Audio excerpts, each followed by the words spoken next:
the Spot Track Podcast, talking sports contracts, the salary cap, and business of sports. Today's edition of the Spot Track Podcast is presented by Bettor Edge. If you dabble in any sport, and you dabble in sports gambling, you probably think there's probably a better solution out there. Because if you're like me, you've been getting hit pretty hard at the big box stores.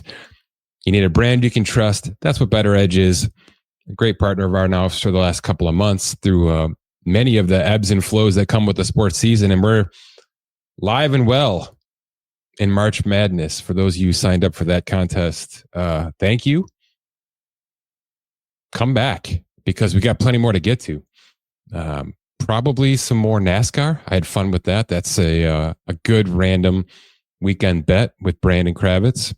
Plenty of NBA coming up here. We've got NBA and NHL postseasons coming around the corner. All of this obviously available on Bettor Edge. And oh, by the way, baseball season is now underway. We'll talk about that clearly. And the NFL offseason is swiftly moving forward.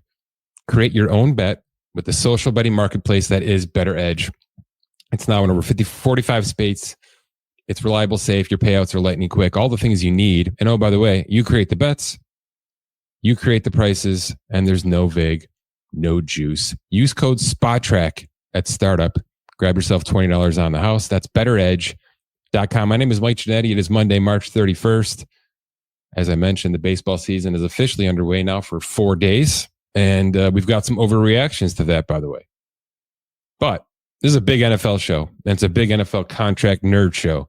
I'm going to run through some of the bigger hits from this offseason in terms of the contracts and get nitty gritty with some of these contract structures just to sort of unfold some things, make light of some things, promote some things, talk about, I think, some different areas of these contracts that don't get spoken out loud, especially on the socials, as we kind of gear up for big time roster construction, right? The draft is less than a month away. A lot of these teams are fully in that mode, and we'll then come back to extensions and things like that post-draft, and maybe even a big quarterback trade, as the Browns and Kirk Cousins have sort of alluded to.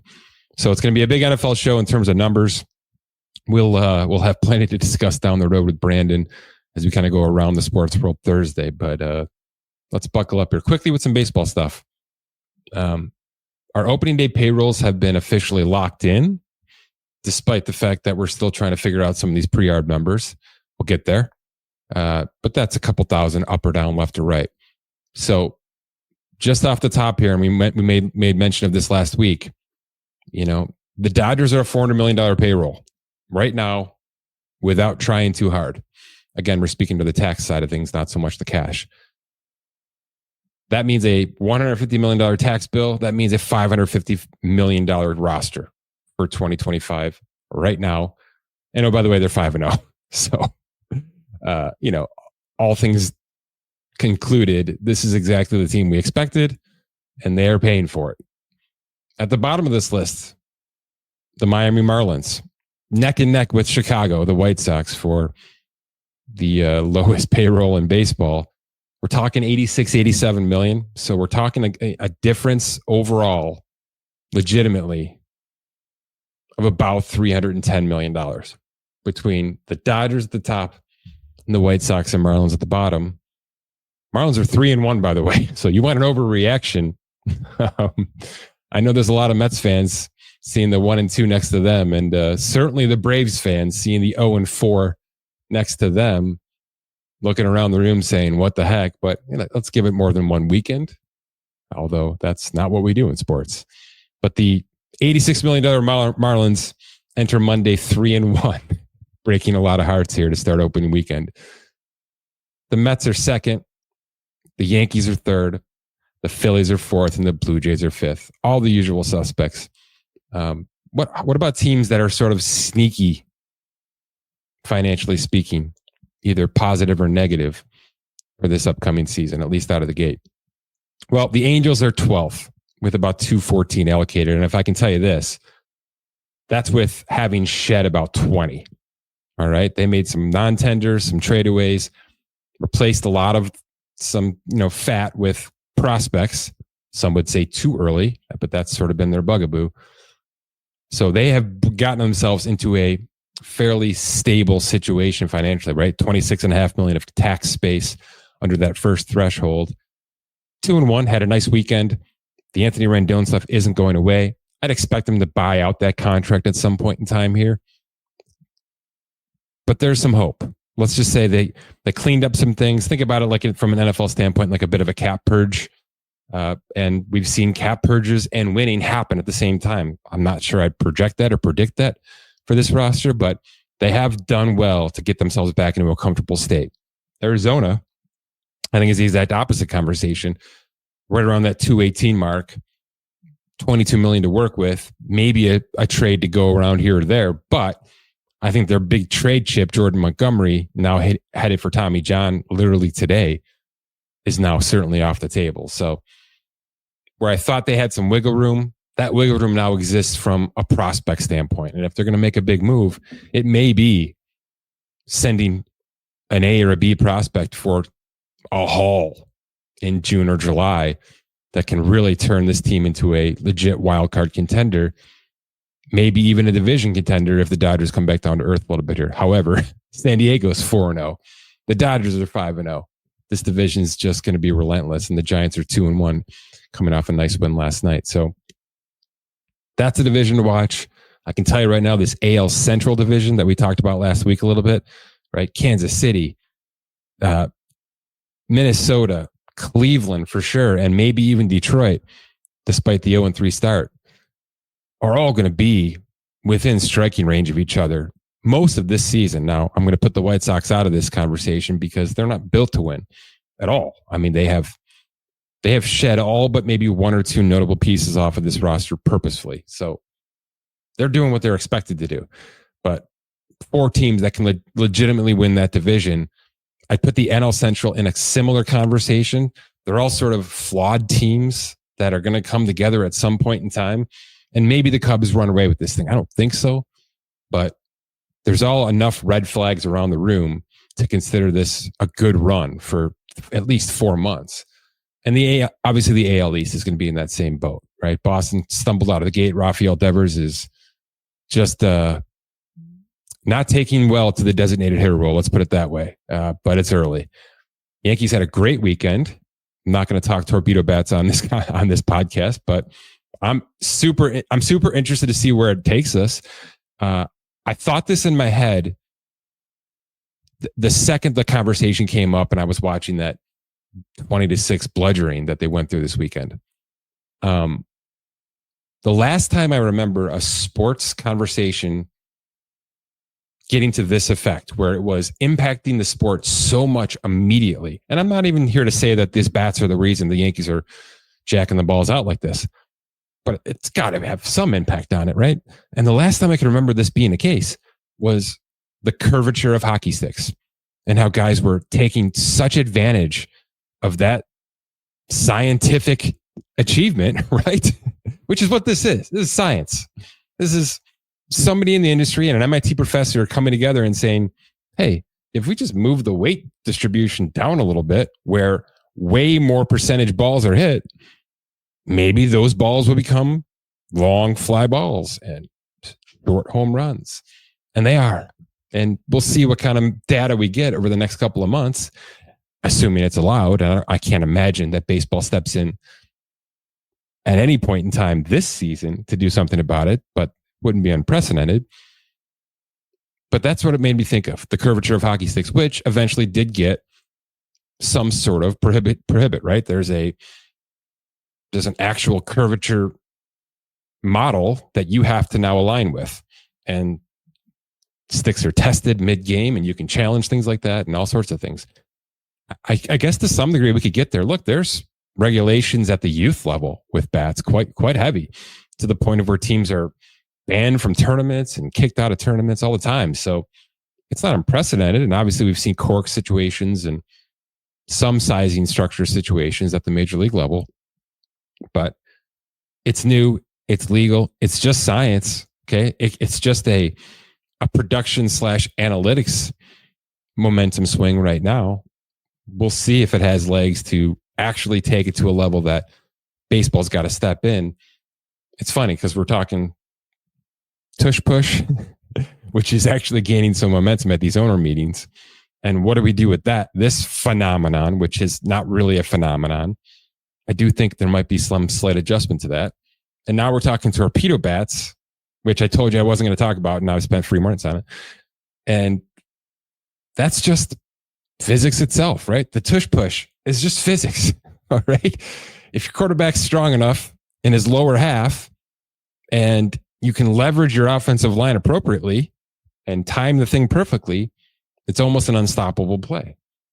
And if you just move the weight distribution on these bats to a place where more balls hit, maybe those balls will be hit better. It's just science.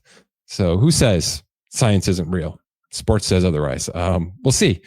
It's a fun, interesting tidbit to get to. Certainly the Yankees destroyed it out of the gate.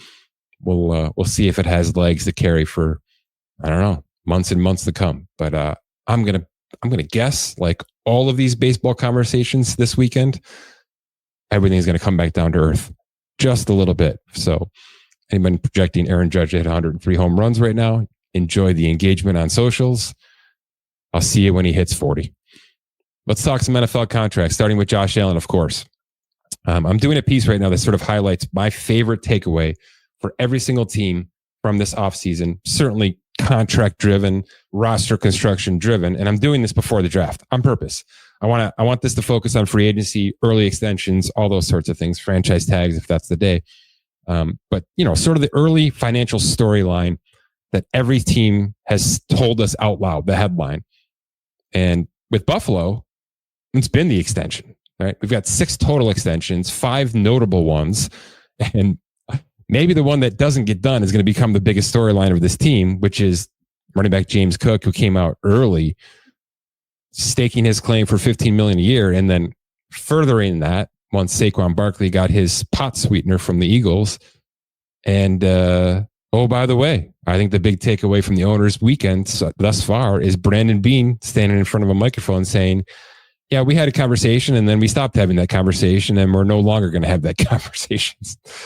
So it doesn't look great for James Cook, who may now be a disgruntled expiring contract running back this offseason, and we'll see what that takes. But Josh Allen's contract got done as quickly and to the degree that we all assumed it would get done. In fact, and he said as much, there's no question he left a little meat on this bone.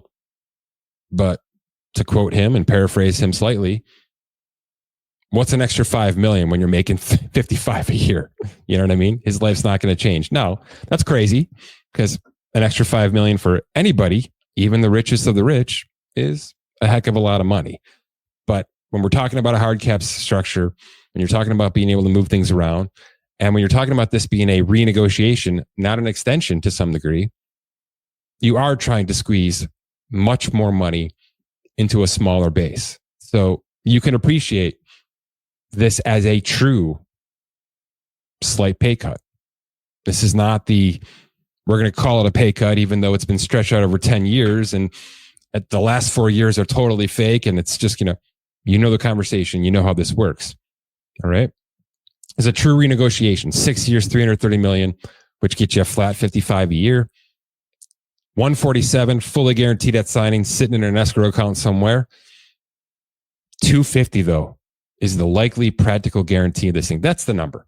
Okay, that's the number that now well supersedes Deshaun Watson's $230, gets past Dak Prescott's somewhat controversial number, and now puts Allen in his own territory. Is it going to get beat? Yeah, it's going to get beat. All right.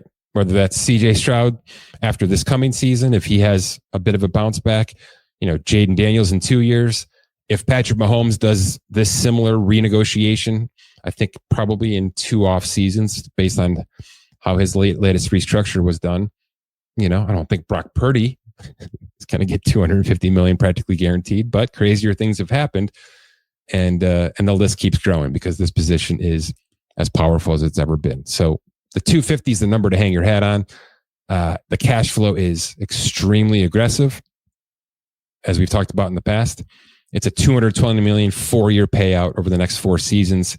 That surpasses Prescott's $219, puts him at the top of that list. And that's the stuff you're talking about here. All right. So we can focus on the $55 a year, which is a good number for the Bills. We could talk about how that probably should have been 62, 63 if this is a full max out renegotiation. He's going to get compared on an average basis to Burrow and Trevor Lawrence and Jordan Love and Jalen Hurts and Tua to some degree, who are all within this $55 million per year. And he shouldn't be. Not only because he's a different kind of player on the field, but because 220 over 4 years and 250 practically guaranteed just blow those contracts out of the water, out of the stratosphere. All right. He is in his own world now with those two metrics. And what else matters? Okay. What else matters than cash in hand and the practical guarantees of my contract? There's a lot, right? He's making $58 million this year. He made $61 million last year after incentives. He can add to that with some Super Bowl bonuses if the Bills can finally get to that threshold. But he has maxed out and reset the market at arguably two of the most important metrics: the practical guarantee and the cash flow. So you can understand why he's happy and he's willing to go in front of a microphone and speak out to an average salary that means nothing, or very little, I should say, or being able to say, I saved my team $8 million against the cap or whatever it would be, which he didn't, by the way. It was basically a cap neutral situation for 2025 because, again, this is not a fake extension. This is a renegotiation. Let's rip it up and start from scratch. And along with that comes over all the prorated bonus stuff that existed in the previous contract and had yet to be allocated. So complicated in that regard. Check it out on spotrac.com so you can understand just how this all breaks down. But big money, big cash flow, big guarantees. What else matters? I'll spoil a portion of my piece, which is not much of a spoiler at all. The Bengals portion of my storyline takeaway has to do with two wide receiver contracts. We talked about the Chase and Higgins contracts quite a bit, but just to reiterate it from maybe a different angle and a similar angle to how I'm going to handle many of these conversations today. Yes, he's an over $40 million per year wide receiver in Ja'Marr Chase. Yes, the $74 million guaranteed at signing is a big number for the Bengals. Okay. But the 110 is the one to really focus on. Okay. And there's 2.2 million more that he can lock into that can make that $112 million practical guarantee. That's the big number. And that's the number that separates him not only from most wide receivers not named Justin Jefferson, but certainly from T. Higgins. And that's what's interesting about this dynamic is because they didn't do anything with Higgins last year and didn't do anything with Chase last year and decided to do everything together. And maybe that was a last minute thing. You know, maybe they decided that maybe there was an opportunity for them to say, hey, let's see what a tag and trade for T. Higgins looks like, because that might be the best way forward. And I'm here to tell you, they may deny everything and say that that was never the plan, but they'd be crazy to have not taken phone calls on that and at least understand what that market was going to look like for somebody to go and max out a contract with Higgins as a WR1. They clearly didn't get anything worth, returning a call for. And now they're put in a situation where let's just make the quarterback happy, keep both these guys rostered. But how do we negotiate these two contracts simultaneously, but to look very different? Because T. Higgins behind Ja'Marr Chase is nowhere near a max contract. I've been on the record a couple times on this podcast and a couple of other shows saying the Higgins numbers for me, and simply put, how our algorithm told us to reference this, are almost identical to fair market value. Okay. This is not a projection that I put out there and said, as a member of the Bengals over the next 2 to 3 seasons, this is what Higgins is worth, because you can't do that without knowing the context. If Ja'Marr Chase had been extended last year, Higgins' contract would look very different this year. If Higgins was going to go and sign in free agency with New England or Carolina, I think he was in line for much, much more, and he knew it. But he agreed to this contract to kind of keep this thing together as a WR2, and he gave himself basically a 2-year guarantee. So with the Higgins contract, what we're talking about here is basically a 2 for 60.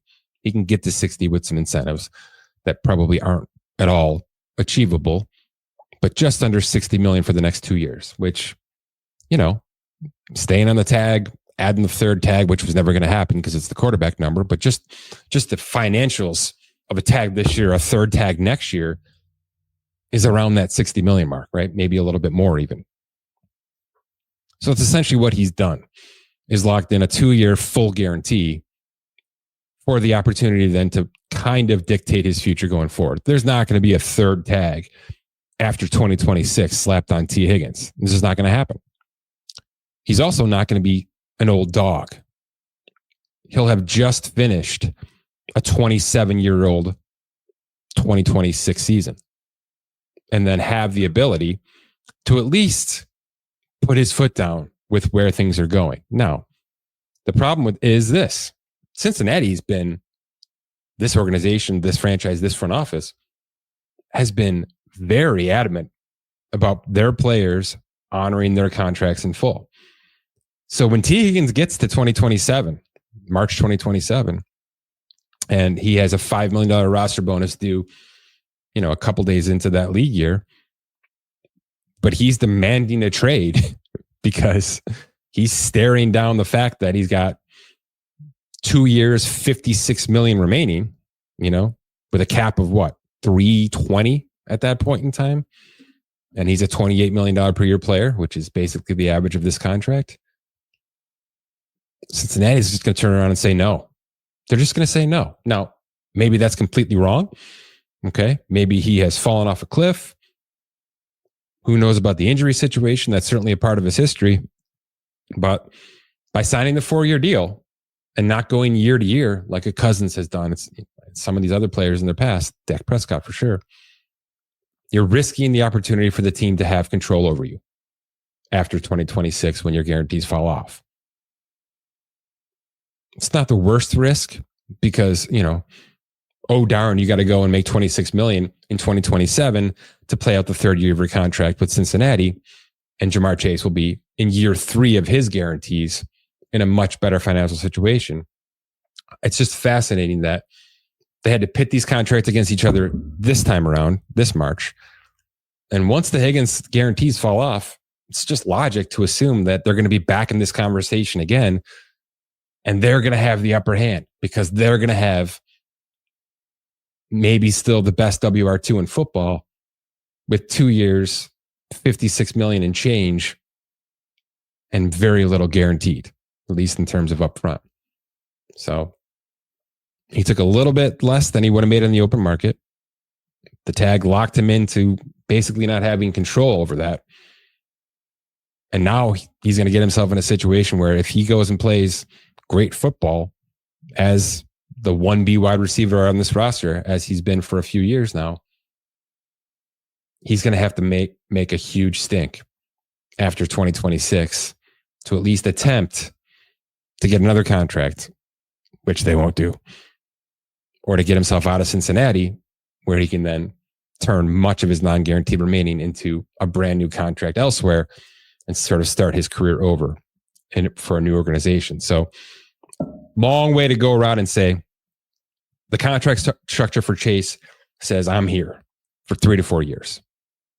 The contract structure for Higgins says it's 2 and then we'll see. And all of that is completely understandable from what Cincinnati had to do here. But they've got a 2-year window right now where everybody's going to have to play nice from a contract standpoint. And they have to go and win out, right? They've got to go draft themselves a defense, certainly this offseason, but probably again next offseason to try to maximize this quick 2-year window before, like I said, some of this ruffling starts to come back up. So it's fascinating that they sort of put themselves in this situation by waiting so long on Chase and certainly with Higgins. But there's a world where, because of the way things are structured and staggered here, guarantee-wise, they could own T. Higgins yet again after 2026 and really ruffle some more feathers. Myles Garrett, the first big trade demand turned into max contract that we've had this offseason, and I don't know, maybe the biggest one in NFL history. We've really never had a quarterback that was looking for money at the top of the market, right? A top tier quarterback that just said, get me out of here. And then turned around and signed the largest positional contract in history. Well, that's what Garrett did. Now, it was usurped quickly, but that's what Garrett did here. 123.5 practically guaranteed. He'll get 124 over the next 4 seasons. That's what you're looking for here. All right. The 3-year payout of 100 is huge. The first year payout is huge. He's the first $40 million non-quarterback. $88 million fully guaranteed at signing. Absolutely massive for a non-quarterback. That's in escrow somewhere. Everything about this contract was, please stop talking out loud. We're just going to pay you to go away and come back and be our perennial edge rusher for the next 4 seasons, which is what this says. Now, we'll see what happens, but this was also a line of demarcation for this Cleveland team to say, we're not ripping this Band-Aid off, despite the fact that our quarterback situation is a mess. And as I sort of prefaced in the intro, they've lightly spent in free agency, I think about $45 million. They've certainly brought in Garrett at a big number. They've renegotiated with a couple of offensive linemen. There may be a trade there to freshen some things up. It's a huge draft, obviously, and with the number 2 pick, somewhat TBD. We'll see how they handle things, but this is about holding court in Cleveland, as I've said on here a bunch of times. This contract was the first bullet shot out of that front office saying, no, we're not going anywhere. We're going to operate like our jobs are on the line, because I think from the front office standpoint, that's pretty fair to assume. Okay? All things considered. The Garrett contract was step 1. Some of the offseason moves to follow were step 2. They did the cap conversion on Deshaun Watson, which they just simply had to. Did they have to do all of it the way they did? Probably not, but they did it. Okay? Another exhibit A that they're trying to be as aggressive in adding and sustaining as possible. They're going to go out and nail this draft because they don't have a choice. And then it sounds like right after that, depending on how some of the chips fall, I guess, they're probably going to acquire Kirk Cousins from Atlanta and hand him the keys to step in front of Kenny Pickett for the 2025 season. And then we'll see. But it's a fascinating kind of flip, because all through the holidays, certainly in January, this was about how do they get out of everything? How do they rip out of everything? Who are they going to trade? Denzel Ward, Myles Garrett, the works, right? Some of these offensive linemen who are getting up there in age. And slowly and surely, it's been about retaining and extending and slightly adding and quieting all the narratives that were certainly worthy of this franchise in December, but now don't have any more legs. So this 3-win team now has to go out there and show that they're an 8 or 9 or 10-win team to start to gain some momentum, because Garrett's not getting younger. The offensive line is certainly not getting younger. And like I said, this front office is probably on a pretty warm seat right now for the most part, and they're acting that way. And I give them credit for it. But as I've said before, this is a situation that probably should be going backwards, and is at least right now, with the exception of this Garrett contract, which is a massive step forward, at least holding still right now for 2025. Speaking of which, Maxx Crosby, the first big contract that we got this offseason, despite the fact that none of us had any idea where the Raiders were going. It's a 106.5 over 3 extension, so a tax on over 2, 5-year contract total value. 62.5 fully guaranteed right now. He'll get about 30 million more over the course of the next few Marches. He didn't get a signing bonus. A lot of this is high base salary base, which is going to be converted into signing bonuses down the line. It's a pay-as-you-go structure, which is sort of a new thing for this Raiders organization. They're a wounded duck in a lot of cases. They've missed on so many first-round picks. Now, look, this is not the same front office or coaches staff or any of that, but the order of this franchise has been try to build to the draft, try to hit some slam dunk, gigantic overpay free agents, and hope that those ingredients mix together for a perfect recipe. And it just hasn't worked for a long time. So they're changing some things. Now, they do have a couple of good draft picks under the belt that they've extended or will be extending over the next couple of off seasons here. They got ahead again. They took the quarterback conversation, I think, out of 2025 by acquiring Geno Smith. And I would imagine soonly extending him, which means they're going to focus on the boring stuff, in my opinion. Is there going to be a weapon? For sure. Is it going to be one of these running backs? Probably. But they're going O-line. They're going D-line. They've got a Christian Wilkins contract that it's an overpay, but they can make it work. But the Crosby contract, is basically 2 years, and then we can go from there. Many of these new contracts that they're going to sign are going to try to look like this because they can't just recklessly overpay and over-guarantee and put themselves in situations where they get stuck and then are spending multiple off seasons to rip Band-Aids off. When you see what has happened in Denver and to some degree Green Bay post Aaron Rodgers, and you're seeing that rigid contract structures, and that has changed in Denver quickly. But Green Bay, Pittsburgh, right? They've been relevant for much longer than they probably should have been from a roster standpoint because they put their foot down and they give themselves outs. Okay, Tampa Bay won a Super Bowl because they were able to acquire Tom Brady and using the contract structure that they have for a long, long time, quickly got in and out without having to accrue too much dead cap. I'm not saying it's the winning formula because we just had Philadelphia, who couldn't be more different, run the table in 2024.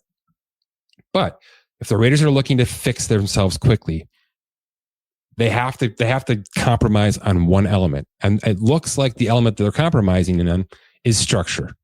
It's a good place to start.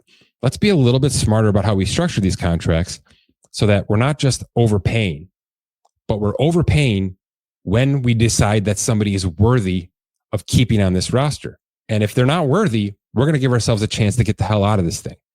It's a good move. They're front loading some things. Certainly the Crosby conversation, was a little bit easier to have when you've got an all-world edge rusher that could want out, but has also publicly said, I'll stay if they can try to fix this thing. And they fixed it with his money first, and they started fixing it with a bunch of trades thereafter. So huge draft for this team. Like I said, they've taken some positions out of the conversation, which should set them up to draft smarter, more boring, more intelligent, more safe. And we'll see where that gets them over the next couple of years. I like what we're seeing here. And by the way, their coach is 80 something. So, this is not about 6 years. This is about today, tomorrow, and maybe the day after that. And their contracts need to look like that. We're happy to overpay a little bit up front as long as it affords us the ability to get out of this thing after 2.5 seasons, like most of these big contracts are doing over the years. It's a good move by them. The Crosby contract is no different. DK Metcalf, speaking of trades, leaves Seattle, acquired by Pittsburgh, and immediately, along with this trade, extended to 4 years and $131.5 million. It's just under $33 million a year. It's a big number for a player like DK, but he'll get $60 million of that fully guaranteed at signing. Okay, and that $60 million is the practical point. It's a 2 for $60. So you could talk about this as just around $30 million per year over the next 2 seasons. You could talk about this as, $42 million of new money. He had 18 that he brought over from Seattle. He's got $60 million fully guaranteed over the next 2 seasons. So in terms of new money from Pittsburgh's standpoint, $42 million over 2 years. It's not as crazy, I think, as the 132 sounds over the next 4 seasons. It's one of those fluffy conversations we have quite a bit. But this is how Pittsburgh operates. Now, Pittsburgh gave a salary guarantee, a signing bonus, and a salary guarantee in 2026 to DK, something they only do for their reserved contracts. TJ Watt, Minka Fitzpatrick, Ben Roethlisberger. That's it. Okay. So DK joins a pretty exclusive club in Pittsburgh that 99% of other contracts are, we're going to give you a signing bonus. That's going to be your guarantee. And that's it. Green Bay does it that way. A few others have tried to, kind of hold that philosophy. Pittsburgh's been extremely rigid with it. So DK does kind of break the trend, but he had 18. It's $42 million new. You can think of it as a big old signing bonus over the next 2 seasons versus we'll see what we get after that. Sam Darnold locks in $52.5 million fully guaranteed at signing from the Seattle Seahawks. Okay. It's been reported as a $37 million contract. It's been reported as a 2 for 55. For me, it's a 2 for 65. Okay. He does have some 2026 money fully guaranteed right now, despite some reports. So the 3 for 100 is a 2 for 65. It's pretty good coin for Sam Darnold, especially knowing what we know about him and how things fell off the cliff quickly. But $32.5 million this and next season. And then we'll see with an organization that has no viable backup quarterback option for him. Okay. It's Darnold's team, which that's good news. That's a good landing spot for him, because there were certainly some situations that he was considering that didn't have this kind of stability. So $65 million over 2 years for him to be the guy, despite what could happen over the next, calendar year. He's got a chance now to, again, follow in Baker Mayfield's footsteps, which is show us that it's the real deal. Show us that everything that just happened in Minnesota is the real deal. And we'll take probably the last two years of this 3-year contract and turn this into a legitimate 4-year quarterback contract after that. He's got that chance. We'll see if Tampa Bay does that with Baker or makes him play out 2025. It's been sort of up and down as to what's going to happen there. But Darnold has $15 million of incentives. Okay, it's just like Baker with Tampa Bay, and Baker maxed them all out last year. So he's got a chance now to follow in those footsteps, as he did through the draft, as he did through a rough rookie contract. And boy, it'd be great to see both these guys completely resuscitate their careers in different franchises in very different, unique situations. But good landing spot, good 2-year guarantee for Darnold. We'll see if he can max out these incentives and really become one of those bigger comeback conversations, financially speaking, over the next 2 to 3 calendar years. Okay, a couple defensive guys. We'll get out of here. I told you the cornerback conversation was coming. It hit big. All right. We got Jaycee Horn in Carolina, a team that is sneakily, look, they went big last offseason in free agency, somewhat recklessly. The Bryce Young stuff got weird, which completely deflated all the contracts that they pumped in, which were basically offensive, defensive linemen, right? Places you want to be spending money. They backed it up with a couple of draft picks that got injured, had weird years. But if the trenches are good, and they've added to them again this offseason, by the way, if the trenches are real, if Jonathan Brooks and to some possible degree Xavier Legette, if they can stay healthy, if they can find their legs in this offense, and you add 1 or 2 weapons, they've got something here. And that's why giving Jaycee Horn basically $64.5 million over the next 3 seasons, that's the practical guarantee, isn't crazy. Now, has he been at Derek Stingley Jr.'s level, at Sauce Gardner's level, at Trent McDuffie's level? No. But he's right there. And he was drafted to be that type of player by this organization. So they're putting a vote of confidence in a player that they've seen for a bunch of years now, that they know has a higher ceiling, and they pay it accordingly. Now, what's fascinating is Horn's agent, Stingley Jr.'s agent, same agency. So basically simultaneously, these 2 contracts were happening behind the scenes. Horn became sort of a 1B version.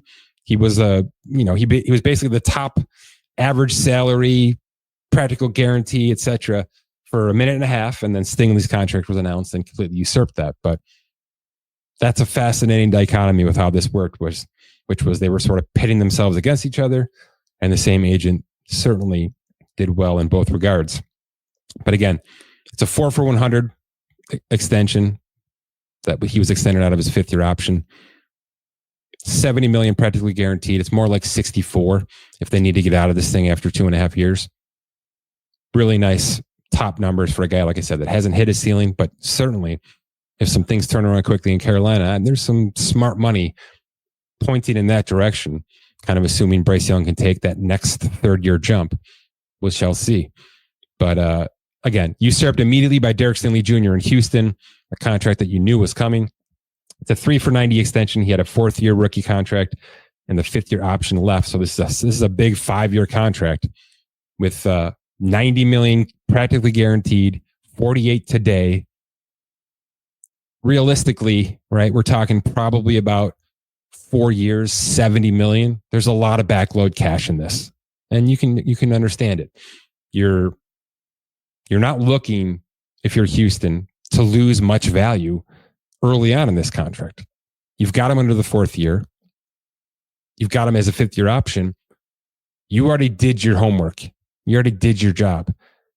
There's no need to front load $60 million over the next, year and a half just to keep this guy around. You're giving him the benefit of extending him early, letting him get his guarantees over the next 4 years, and then depending on where things are with the team, with him, with the cap, etc., you're giving him a chance to get back on this market for a 3rd contract well before the age of 30, when we're going to be well into the $30 million per year at this position. So pay him now, keep some value over the next 2 seasons from a cash and cap perspective.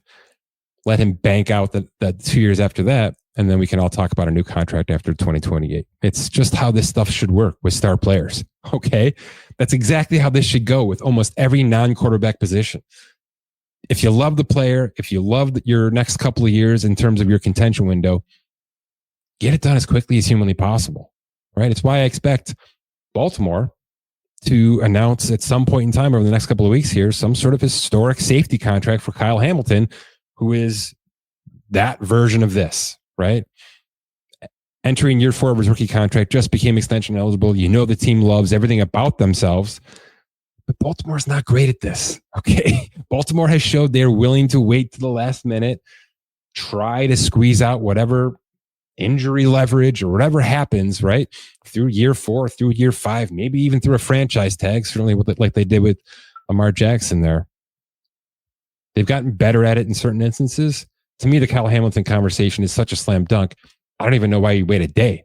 I can't believe it didn't happen 2 weeks ago. But that's what we're talking about here.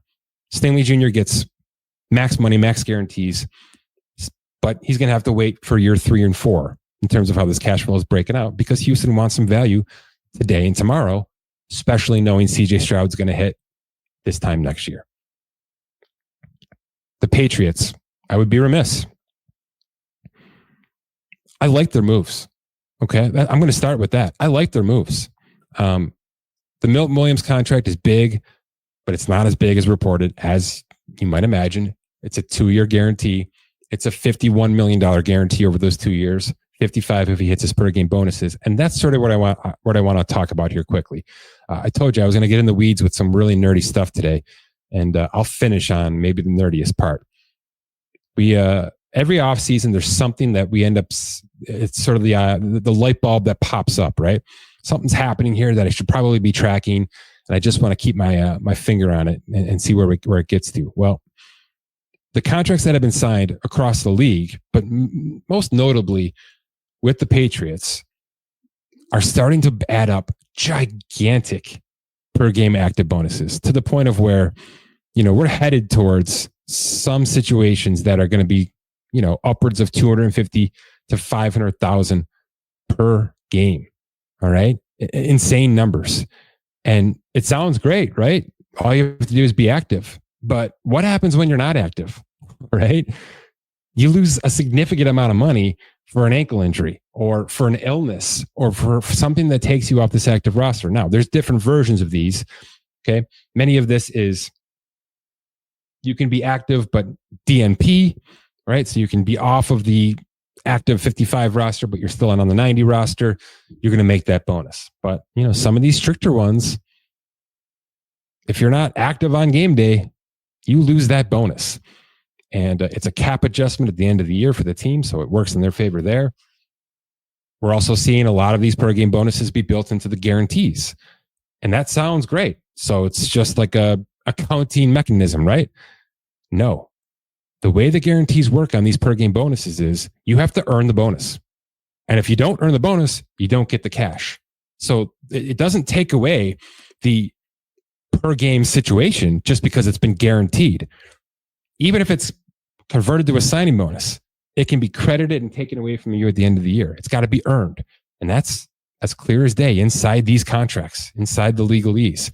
So we're seeing a lot of versions of these pop up. We're seeing these expand to very high levels in terms of per game bonuses, but it's a big risk for players. Okay. I mentioned the Higgins contract. That's got a big one.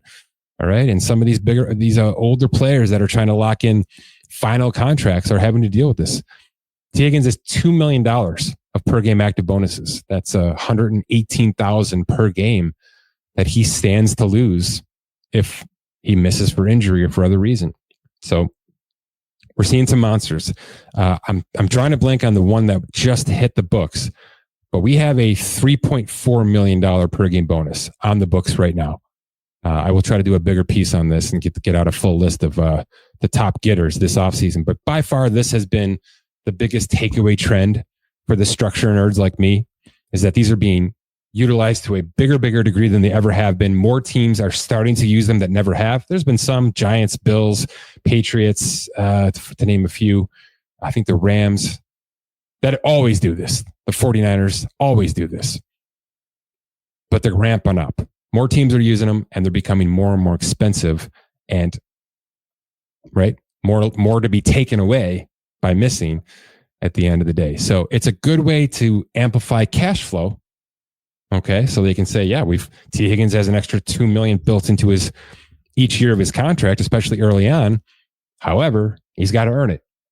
Okay, it's not a factor, even if it's guaranteed. It's not factored into the guaranteed cash unless he's active for 18 weeks. So it's just something to note with a bunch of these Patriots contracts, despite the fact that there's a lot of overpays, there's a lot of nice guarantees happening in that organization as they start to build around Drake May and possibly a quick future. But this is a big part of their contract structure, and I don't think that's changing unless players start saying no. But I think more and more, especially the competitive juices get going, and you just decide, I'm going to bet on myself. You could pay me $2 million just to show up every week. Great. And then we'll see how many of these things have to be adjusted significantly at year end, and just how much was actually lost because of this specific metric in tons and tons of these new contracts. So it's a big takeaway that we're going to continue to monitor over the next couple of months and months and months as we get through the season and some of these injuries start to pile up. All right.